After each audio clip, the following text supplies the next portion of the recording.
Hello guys, आज के स्पृता पहचान क्लासेस में मैं लेके आई हूँ व्याकरण विशेष सत्र। आपका व्याकरण का सारे प्रमुख चैप्टर्स खत्म हो चुके हैं।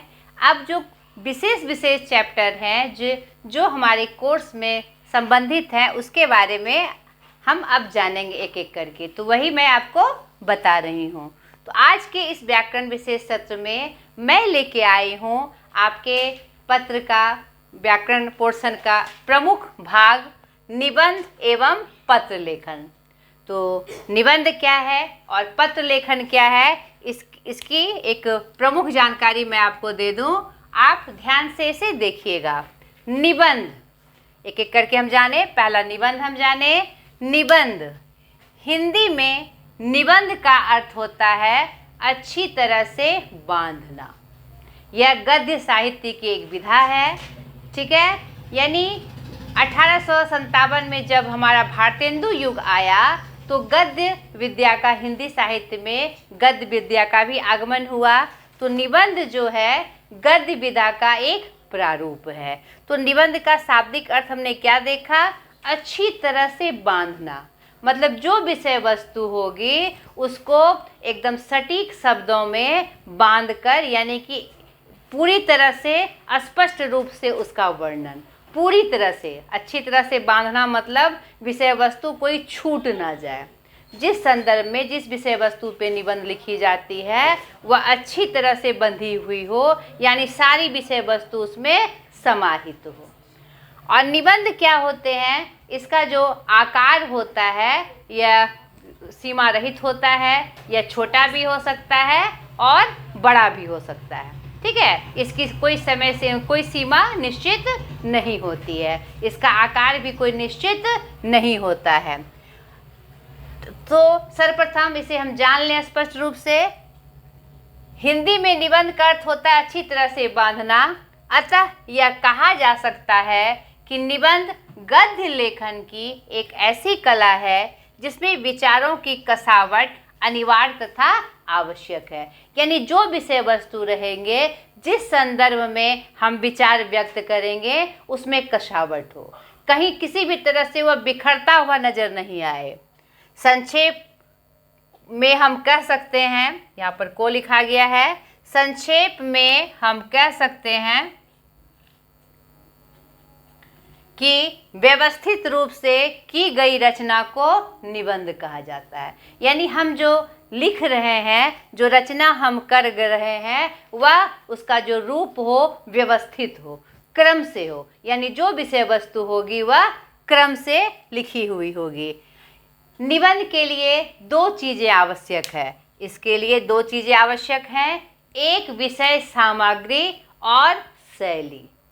तो विषय सामग्री क्या हुआ? जिस विषय वस्तु के बारे में हम लिखेंगे वह अपने आप में पूर्ण हो, बंधी हुई हो, कसी हुई हो। और शैली मतलब होता है लिखने का तरीका, यानी जो विषय वस्तु की चर्चा हम करेंगे उसे हम किस तरह से प्रस्तुत कर रहे हैं, ने कैसे शब्दों का प्रयोग करते हुए हम प्रस्तुत कर रहे हैं, ताकि पाठक वर्ग या श्रोता को समझ में आए, ठीक है। इसका विशेष ध्यान दिया जाता है। वही मैंने लिखा है, विषय सामग्री में मूल विषय की जानकारी दी जाती है और शैली लिखने के तरीके को कहा जाता है।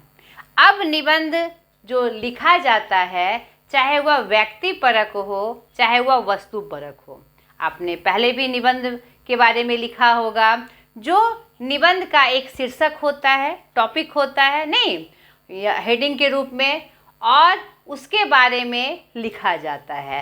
तो यहाँ पर हमने क्या देखा कि जो भी टॉपिक रहे, जो भी विषय वस्तु रहे, जो भी शीर्षक रहे, उसका सटीक नहीं और एकदम व्यवस्थित रूप से, बंधा हुआ रूप से उसका वर्णन।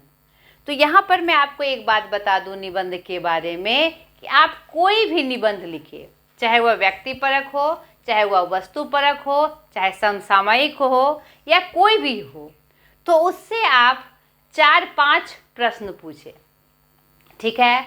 अब तो बहुत सुंदर तरीके से निबंध लेखन होता है कि निबंध लेखन में पॉइंट्स दे दिए जाते हैं, नहीं कि स्टार्टिंग कैसे करना है, उसके बाद उसकी विषय वस्तु, क्या दोष, क्या गुण, क्या अवस्था, उसके बाद उपसंहार, ऐसे करके टॉपिक दे दिया जाता है। तो उस समय आपको बनाना आसान होता है। तो आप कोई भी निबंध ले लीजिए तो उससे 4-5 सवाल करिए, क्या, क्यों, कैसे, किस तरह और क्या होना चाहिए। ठीक है, इस बात का आप खास ध्यान रखिएगा और ये ट्रिक अपना के देखिएगा आप। क्या, क्यों, कैसे, किस तरह और क्या होना चाहिए। इस तरह के प्रश्नों को आप जवाब के रूप में आप क्या करिएगा, सूचना एकत्रित करिएगा। जिस विषय वस्तु पर आप निबंध लिखना चाह रहे हैं या जानकारी प्राप्त करना चाह रहे हैं या आपके सिलेबस में वह है, तो आपको क्या करना है, सर्वप्रथम उसके बारे में सारी सूचना आपको एकत्रित करनी है। फिर जब लिखने आप बैठेंगे तो आप सवाल करेंगे, क्या, क्यों, कैसे, किस लिए और अंत में उपसंहार यानी अंत क्या होना चाहिए।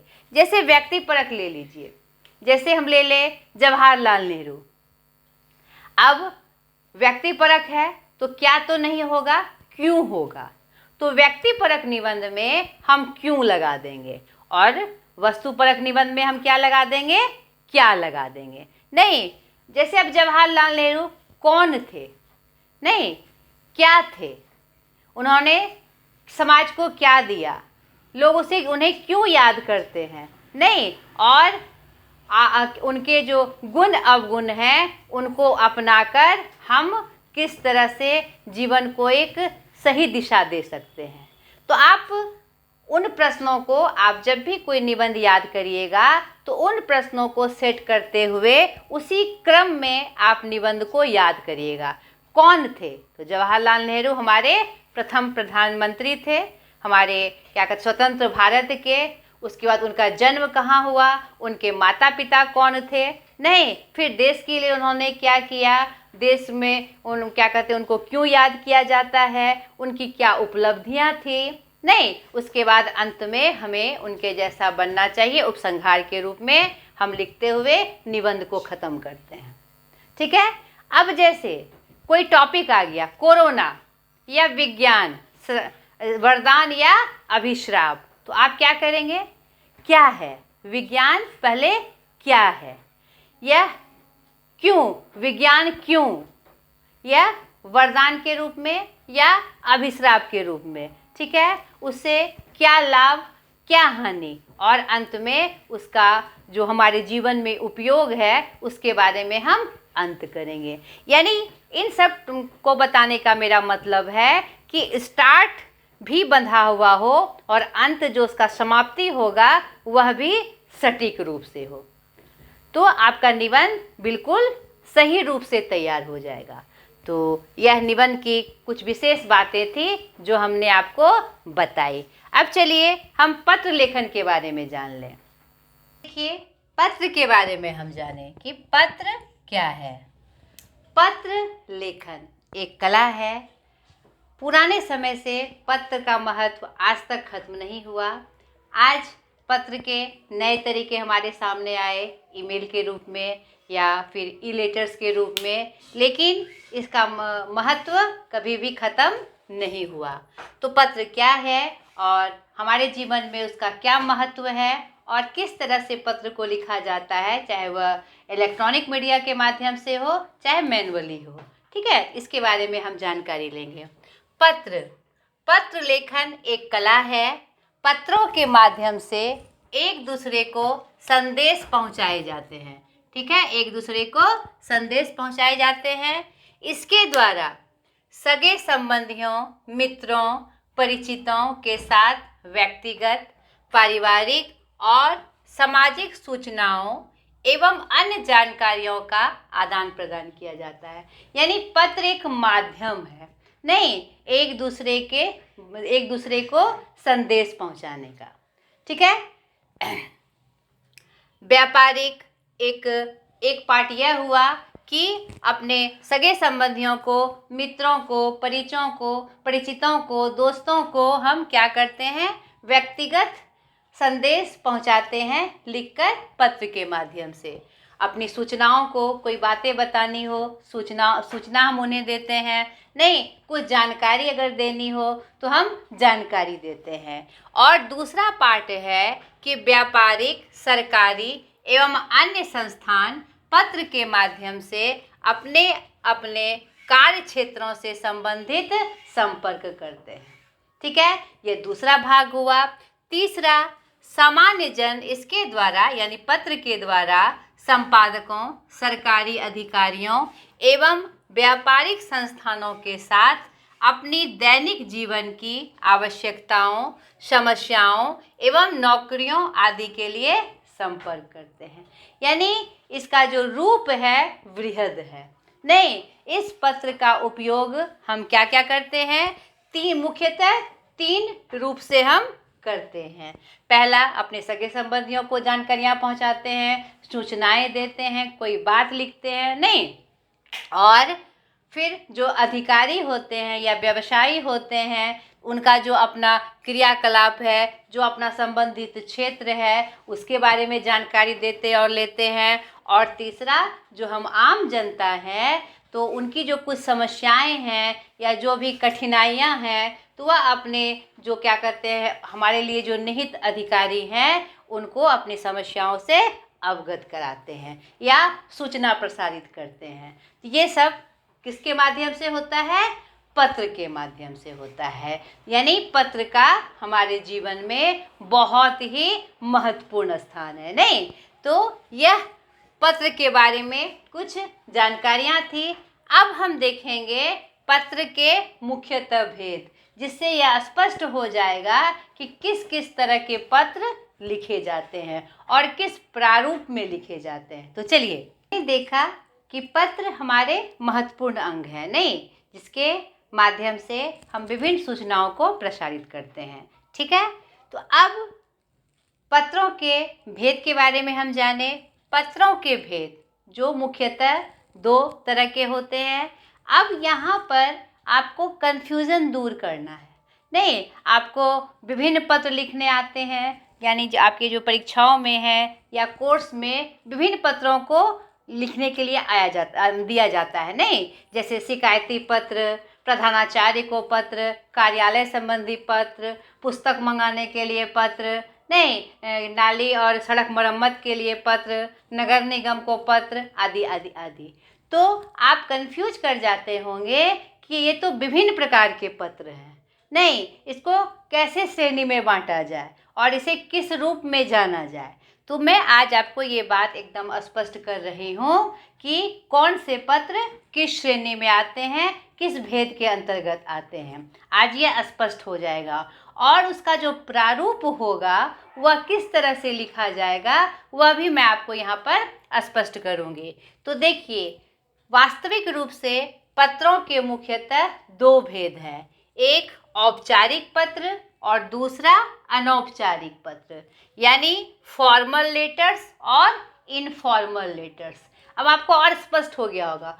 फॉर्मल यानी जिसके लिए हम फॉर्मेलिटीज़ निभाते हैं, कुछ फॉर्मेलिटीज़ निभाए जाते हैं, उस क्रम में लिखे गए पत्र क्या होंगे? हमारे फॉर्मल लेटर। और इनफॉर्मल क्या हुआ? जिसमें हमें फॉर्मेलिटीज़ निभाने की आवश्यकता नहीं पड़ती है, जिससे हमारा आत्मीय संबंध होता है, जिससे अपने मन के जज्बातों को, सेंटिमेंट्स को हम लिखते हैं, तो वह हमारा कौन सा रूप होता है? अनौपचारिक रूप, इनफॉर्मल रूप। कोई फॉर्मेलिटीज़ नहीं निभाते हैं, जो अपने मन के अंदर जो हमारी भावना होती है, जो प्रेम, स्नेह, श्रद्धा होती है या शौक ही हो, तो हम उसके बारे में लिखते हैं।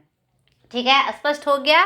तो इसी क्रम में जब हम कोई फॉर्मल लेटर लिखते हैं, चाहे वो हम किसी को लिखें, अपने अधिकारियों को, उच्चाधिकारियों के, जैसे अभी आप विद्यार्थी हैं तो आपके उच्चाधिकारी कौन हुए? आपके टीचर्स हुए, आपके प्रधानाध्यापक हुए, नहीं, पुस्तकालयाध्यक्ष हुए, आदि आदि। तो आप उनको पत्र लिखिएगा। आप एक नागरिक के रूप में हैं, तो नागरिक के रूप में आपको बहुत सारी समस्याएं आती हैं, तो आपके अधिकारी कौन हुए? पुलिस अधीक्षक हुए, नहीं, थाना प्रभारी हुए, नगर निगम अधिकारी हुए, मुखिया जी हुए, सरपंच जी हुए, नहीं, जो हमारे कौन हैं? पब्लिकली हम हमारा काम करते हैं, हमारे समस्याओं का निदान करते हैं, जिसे सरकार ने हमारे लिए डिप्यूट किया है, काम के लिए डिप्यूट किया है। तो एक आम नागरिक के रूप में हम उन्हें लिखते हैं।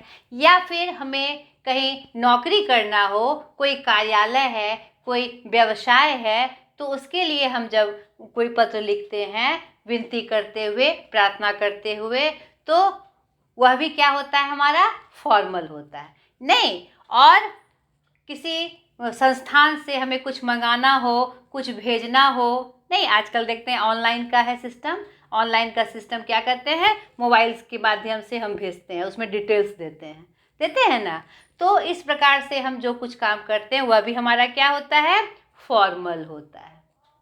तो वो सब जो कैटेगरी हुए वह किसके अंतर्गत आएंगे, औपचारिक पत्र के अंतर्गत। यानी किसी चीज़ के लिए हम अपने अधिकारियों से या संस्थानों के सदस्यों से जो हम कुछ काम करते हैं, नहीं, अपना पर्सनल नहीं, उसका संबंध हमारा क्या होता है, व्यक्तिगत आत्मीय संबंध नहीं होता है, फॉर्मल रूप से हम उनसे संबंध रखते हैं। हमारा व्यक्तिगत संबंध कैसा होता है, फॉर्मल होता है। तो उसके लिए जो हम पत्र लिखते हैं वह हमारा क्या हो जाएगा, औपचारिक पत्र, फॉर्मल लेटर्स। ठीक है।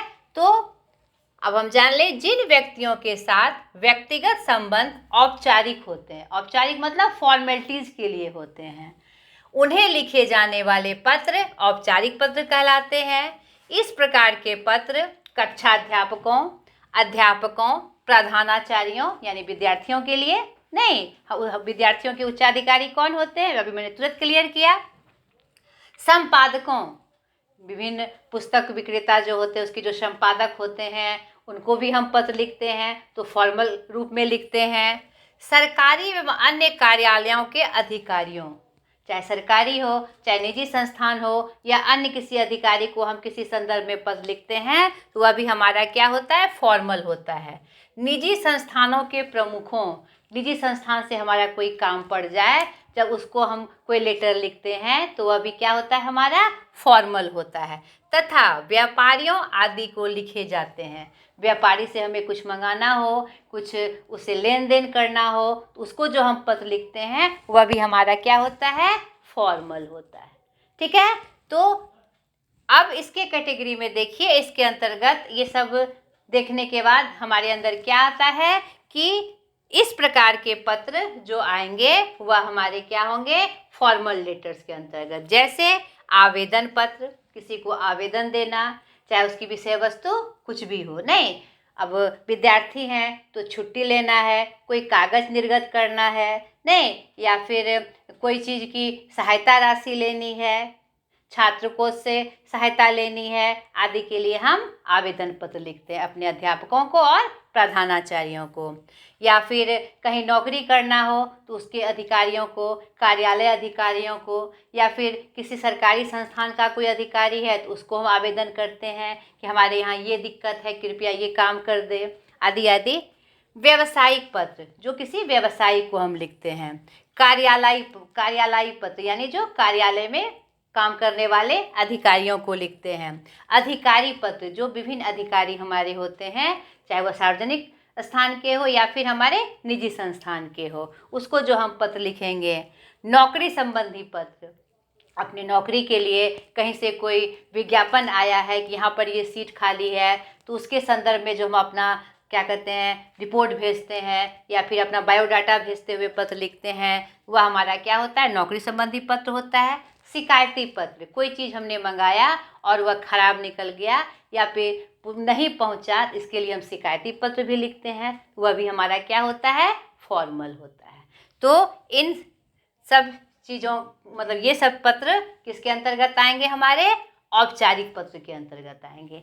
अब अनौपचारिक देख लीजिए।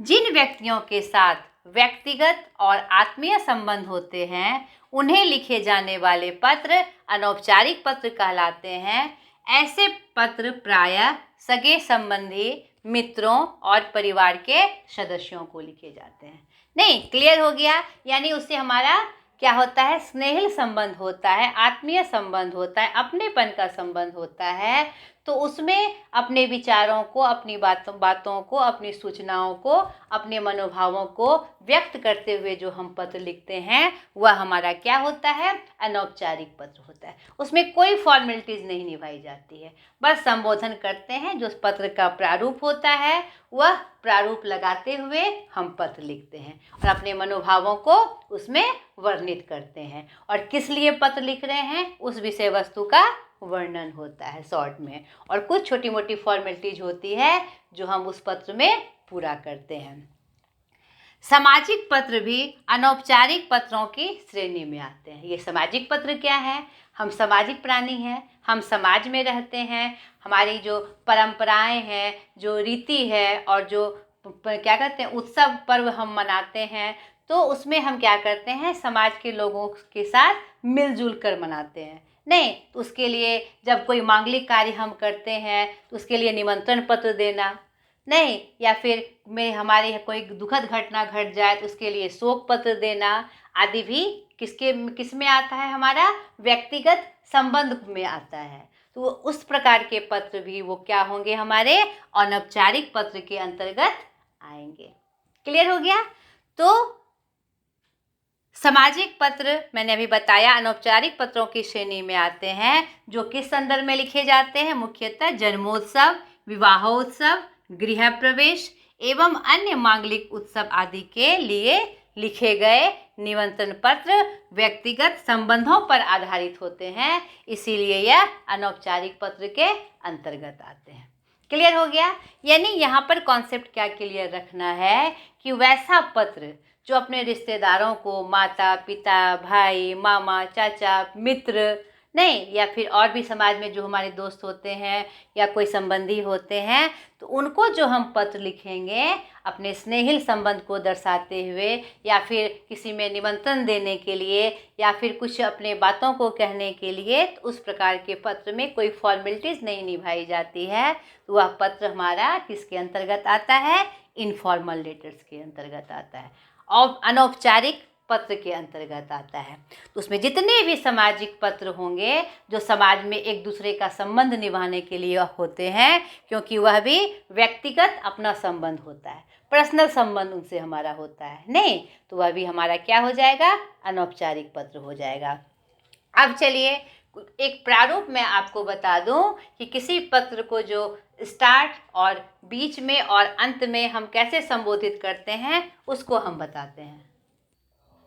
अब एक चार्ट के माध्यम से मैं आपको यह बता रही हूँ कि पत्र के आरंभ एवं समापन की क्या विधि है, और इन शॉर्ट में आपको मैं ये भी बता दूंगी कैसे स्टार्ट करना है। ठीक है।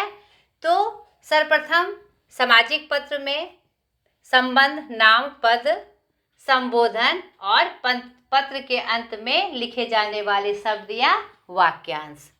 तो अपने से छोटों को कैसे स्टार्ट करेंगे हम, प्रिय, चिरंजीव, जो उसका नाम होगा, ये जैसे प्रिय अमित, प्रिय संजीव, चिरंजीव, संजीव, अपने से छोटों को, और पत्र के अंत में तुम्हारी या तुम्हारा शुभचिंतक, प्रिय शुभचिंतक भी लिख सकते हैं, प्रिय भी लिख सकते हैं, आपका जो नाम होगा।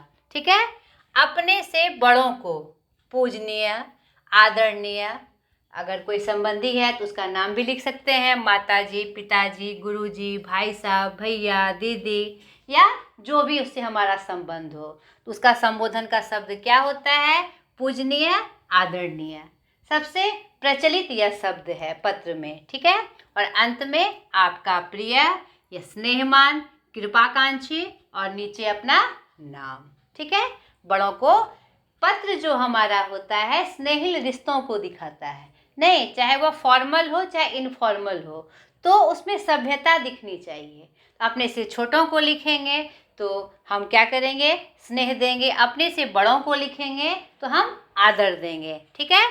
मित्र या बराबर वालों को प्रिय करके हम लिखते हैं नॉर्मली, प्रिय जो उसका नाम है, और अंत में तुम्हारा, तुम्हारी, प्रिय मित्र, दोस्त, सखी, सहेली, अभिन्न हृदय, हम अपने दोस्तों को लिखते हैं, और नीचे अपना नाम लिखेंगे। अपरिचित व्यक्ति को श्रीमान श्रीमती, नहीं, नॉर्मली हम ऐसे लिखते हैं। नाम भी लिख सकते हैं, या प्रिय महोदय या महोदया, ठीक है। और अंत में क्या लिखते हैं हम? भवदीय, आपका, या आपका विश्वासी, यह भी हम लिख सकते हैं। आपका स्नेहिल, वह भी हम लिख सकते हैं। और नाम। अब व्यावसायिक पत्र में, चाहे वह किसी दुकान का हो, फर्म का हो, कंपनी का हो, प्रबंधक को लिखना हो, तो सर्वप्रथम हम क्या करते हैं? व्यक्ति का नाम और पद दोनों लिखते हैं। जब किसी भी अधिकारी को हम लिखते हैं वह व्यावसायिक पत्र में, तो नाम लिखते हैं, या अगर पद है तो पद लिखते हैं, और फिर कंपनी या फर्म का पूरा पता भी लिखते हैं, ठीक है, संबोधन करते के समय। और नीचे उनको संबोधित रूप में मान्यवर या महोदय या महाशय लिखते हैं। मान्यवर भी लिख सकते हैं, प्रिय महोदय भी लिख सकते हैं, या महाशय, या अगर औरत है तो महाशया, ठीक है। उसका स्त्रीलिंग जो भी रूप होगा वह लिख देंगे। और उसके साथ अंत में क्या लिखाएगा? भवदीय, आपका, और उसमें आपका नीचे नाम और आपका पूरा पता भी लिखाएगा, क्योंकि ये व्यावसायिक पत्र है, इसमें आपको फॉर्मेलिटीज़ निभानी है, फॉर्मल होकर आपको लिखना है, क्योंकि व्यावसायिक पत्र का, आधिकारिक पत्र का या फॉर्मल लेटर का कुछ प्रारूप होता है, कुछ नियम होते हैं, उसके अनुसार ही लिखा जाता है। तो इसमें आपको अंत में नीचे नाम और अपना पूरा पता लिखना होता है। कार्यालयी कोई पत्र हम लिखते हैं अपने हेडमास्टर को, अध्यापकों को, या किसी भी अधिकारी को, तो क्या करते हैं? जो कार्यालयी पत्र होता है ऊपर सेवा में करके लिखते हैं। जो कोई भी अधिकारी होते हैं वह हमारे लिए डिप्यूट होते हैं, तो सेवा में करते हुए हम उनका नाम लिखते हैं, या फिर जिस पद पे हुए वह प्रधानाध्यापक, नगर निगम अधिकारी, पुलिस अधीक्षक, मुखिया जी, सरपंच जी आदि आदि, जो भी हमारे अधिकारी हैं उनका नाम या उनका पद लिखकर फिर वह कहाँ के हैं, किस पद पे हैं वह लिखते हुए किस स्थान के हैं वह भी लिखा जाता है, ठीक है। और उसके नीचे हम उनको क्या संबोधित करते हैं? मान्यवर, आदरणीय, माननीय, महाशय, ठीक है। इस तरह से शब्दों का, आदर सूचक शब्दों का प्रयोग करते हुए हम फॉर्मल लेटर लिखते हैं। यानी ये हमारा इनफॉर्मल हुआ, नहीं, और ये हमारा क्या हुआ? फॉर्मल हुआ। तो इसमें हमको जो फॉर्मल लेटर का लिखने का जो प्रारूप होता है उसको फॉलो करना पड़ता है, ठीक है। उसके बाद उसके अंत में हम क्या लिखेंगे? प्रार्थी, भवदीय, क्योंकि हम प्रार्थना करते हैं। कोई भी अधिकारी को हम पत्र लिखते हैं तो उससे हम क्या करते हैं? प्रार्थना करते हैं, आवेदन करते हैं, नहीं। तो इसके लिए हम लास्ट में सबसे सटीक शब्द क्या होता है?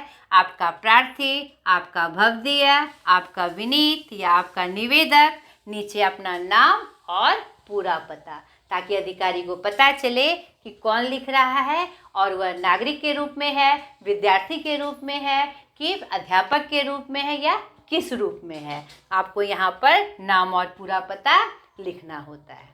क्लियर हो गया? तो ये जो पत्र के जो दो मुख्य भेद थे उसका मैंने प्रारूप आपको बताया कि कैसे, किन शब्दों से शुरू किया जाता है और किस शब्द से अंत किया जाता है, और संबोधन किस चीज़ से किया जाता है। क्लियर हुआ? अब इन शॉर्ट में मैं आपको लिख के बता दूं, छोटा सा इशारा कर दूं आपको कि कैसे लिखते हैं।